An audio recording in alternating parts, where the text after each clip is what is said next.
आज क्या हुआ कि आज क्योंकि सैटरडे है तो सैटरडे संडे मेरे हस्बैंड की छुट्टी होती है। तो आज हम गए थे थोड़ा ग्रॉसरी लेने के लिए, दाल सब्ज़ी वगैरह लेने के लिए। तो जाना तो जल्दी था, लेकिन ओमिका को दूध पिलाना होता है, खाना खिलाना होता है। उनके एक कुलीग को हम दे के गए थे, ओमिका को दे के जाना था। लेकिन उससे पहले भी मुझे ये श्योर करना पड़ता है, हैव टू मेक श्योर कि ओमिका रोए ना। तो इसलिए ये बहुत इम्पोर्टेंट है मेरे लिए। और उस वजह से लेट हो गया। इसको दूध पिलाने में, इसको खाना खिलाने में टाइम तो लगता ही है। 1 घंटा पहले का 1 डेढ़ घंटे बाद का हो जाता है जो प्लान होता है। तो आज यही था, मैंने आपको दिखाया कि वीकेंड पे यहाँ पे बहुत ही प्यारी लाइट जलती है। और कुछ दालें लाए हैं चाइना की बनाने के लिए, वो मैं आपको दिखाऊंगी। एक्चुअली मैं लास्ट वीकेंड पे एक दाल लेकर आई थी, बहुत डर डर के कि पता नहीं कैसी बनेगी, कैसा टेस्ट होगा। थोड़े एप्रीहेंसिव हैं हम यहाँ के चीज़ें खाने में। तो हमें थोड़ा लगता है कि खाई जाए या ना खाई जाए, ली जाए या ना ली जाए, पता नहीं कैसा टेस्ट होगा, सूट करेगी या नहीं करेगी। क्योंकि आपको तो पता ही है कि ये जो साउथ ईस्ट एशियन रीजन्स हैं, इनका जो खाना पीना है वो काफ़ी ज़्यादा डिफरेंट है हमारे खाने पीने से। ये तो बिल्कुल ब्लैंड खाते हैं, ज़्यादा कुछ नमक मिर्ची कुछ भी नहीं होता। तो इसलिए, और इसके अलावा मुझे आज कुछ बातें भी करनी थी मुझे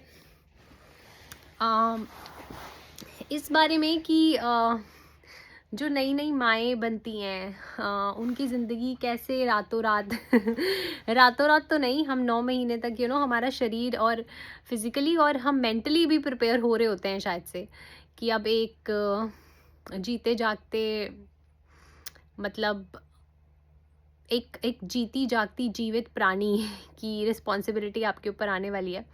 तो ज़िंदगी ऑब्वियसली बहुत ज़्यादा अलग होने वाली है, क्योंकि आपके ऊपर कोई 24/7 डिपेंडेंट हो जाएगा। उसे अगर रेंगना भी एक जगह से दूसरी जगह, तो वो आपको देखेगा। Your child will look up to you कि यार ये उठा ले, ये उधर ले जाए, ये उधर ले जाए। तो मतलब सब कहते हैं कि मैंने इतनी सारी वीडियोस देखी हैं यूट्यूब में, जिसमें हम मैटर्निटी बैग प्रिपेयर कर रहे हैं और उसके बाद सबको बता रहे हैं कि ये लिखना है। लेकिन मैं आपको एक बात बताती हूँ कि आप हॉस्पिटल में अपना बैग लेकर जाएं मैटर्निटी, वो तो प्रैक्टिकल चीज़ें हैं ही, और अपना पूरा रेडी होके जाएं, पर उससे ज़्यादा आपको ना हौसला लेके जाना है हॉस्पिटल।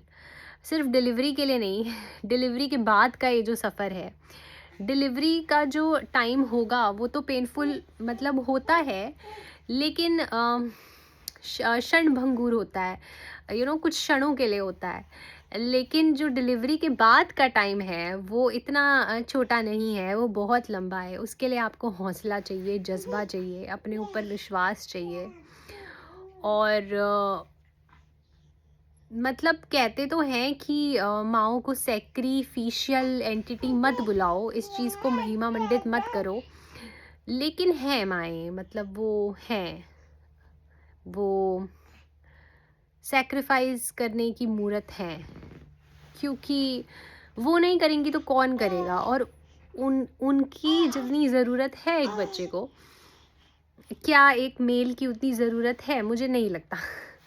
अगर मैं सही बताऊं तो एक औरत खुद अपने दम पर पाल सकती है बच्चे को, और उसे शायद ही कभी लगे कि मुझे एक मेल की ज़रूरत है। हाँ, ज़रूरत है, हाथों की हेल्प की ज़रूरत है, लेकिन एक जो आदमी है ना, उसको हमेशा लगेगा उसको एक औरत की ज़रूरत है, क्योंकि औरत में ना एक ममता होती है।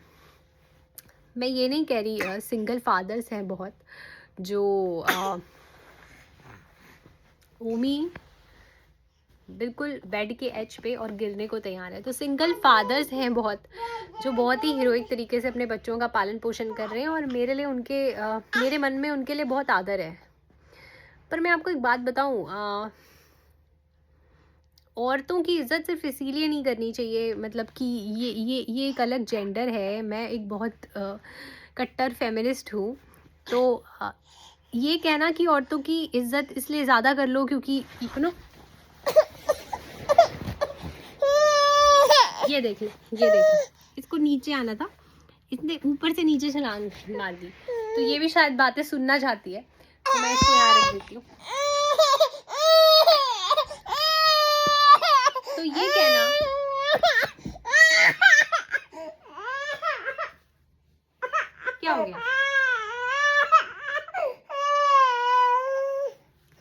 ये कहना कि औरतों की इज्जत कर लो क्योंकि वो एक औरत है, नहीं, वो उनकी इज्जत इसलिए ज़्यादा होनी चाहिए क्योंकि उसने बहुत ज़्यादा तिरस्कार झेला, उसने बहुत ज़्यादा सैक्रिफाइस किया,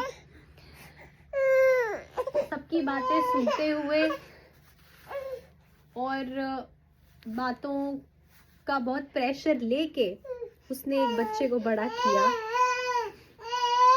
और उसको ये अपने बैक ऑफ द माइंड में पता है कि वो बच्चा वो सोसाइटी में चले जाएगा, उसका तो हमेशा रहेगा नहीं, आने वाली हर जनरेशन में ऐसा होगा। मैं ये नहीं कह रही कि मैं अकेले ये कर रही हूँ, लेकिन हर उस औरत को ये अच्छे ढंग से पता है। और इस तरीके से जो निस्वार्थ भाव से देखभाल, पालन पोषण, बड़ा करना जो एक औरत कर सकती है, मुझे नहीं लगता एक आदमी कर सकता है कि कल को तो मुझे इसे समाज को ही देना है, ये मेरा तो नहीं रहेगा या मेरा तो नहीं रहेगी, मुझे समाज को ही देना है। तो ये जो एक भाव से, तो भी एक ममता, मातृत्व के भाव से देती है माँ। बैकग्राउंड म्यूजिक ओमी का चालू रहता है।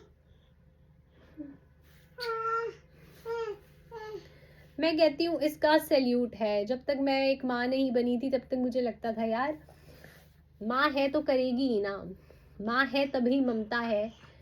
लेकिन इस चीज़ को बहुत गहराई से आप तब समझ सकते हो जब आप खुद एक माँ बनते हो। मैं ये नहीं कह रही आप अपने कोख से जन्म देते हो, मतलब आप अगर अडॉप्ट भी करते हो, माँ माँ होती है। आप किसी बच्चे का पालन पोषण कर रहे हो, आप माँ हो, आप उसके लिए कितनी चीज़ें सैक्रिफाइस कर रहे हो। आप उस ये ध्यान में रखते हुए कि कल को वो समाज का है, आप फिर भी निस्वार्थ भाव से सब कुछ कर रहे हो। और ये जो एक मुझे फीलिंग आई तो मैं तो साथ में शेयर करूँगी कि ये एक अलग सी फीलिंग है और ये गॉडली फीलिंग है। और ये जो एक भावना है ना छोटी सी दिल के अंदर, शायद इस वजह से कहते हैं कि माँ देवता समान है। इसलिए नहीं कि मतलब माँ तो हर औरत है और हर औरत देवता समान, ये नहीं, माँ के वजह से ये भावना जो छोटी सी है कहीं अंदर हमारे कि हमें करना है निस्वार्थ भाव से, कल को समाज को देना, लेकिन हमें करना है, ये जो गॉडली भावना है, इस वजह से शायद ये कहते होंगे। तो बस मैंने यही शेयर करना था आप सबसे। आप मेरे व्लॉग्स देखते रहिएगा, बहुत ही अटपटे से व्लॉग्स हैं जिसका कोई अंत नहीं है, जिसका कोई प्रारंभ नहीं है, लेकिन है धीरे धीरे जैसे जैसे वक्त बदलेगा उम्मीद बड़ी होती जाएगी। मैं ये सफ़र आप सबके साथ शेयर करना चाहती हूँ, तो लाइक करिए, शेयर करिए और सब्सक्राइब करिए। Thank you so much. Have a nice day you all.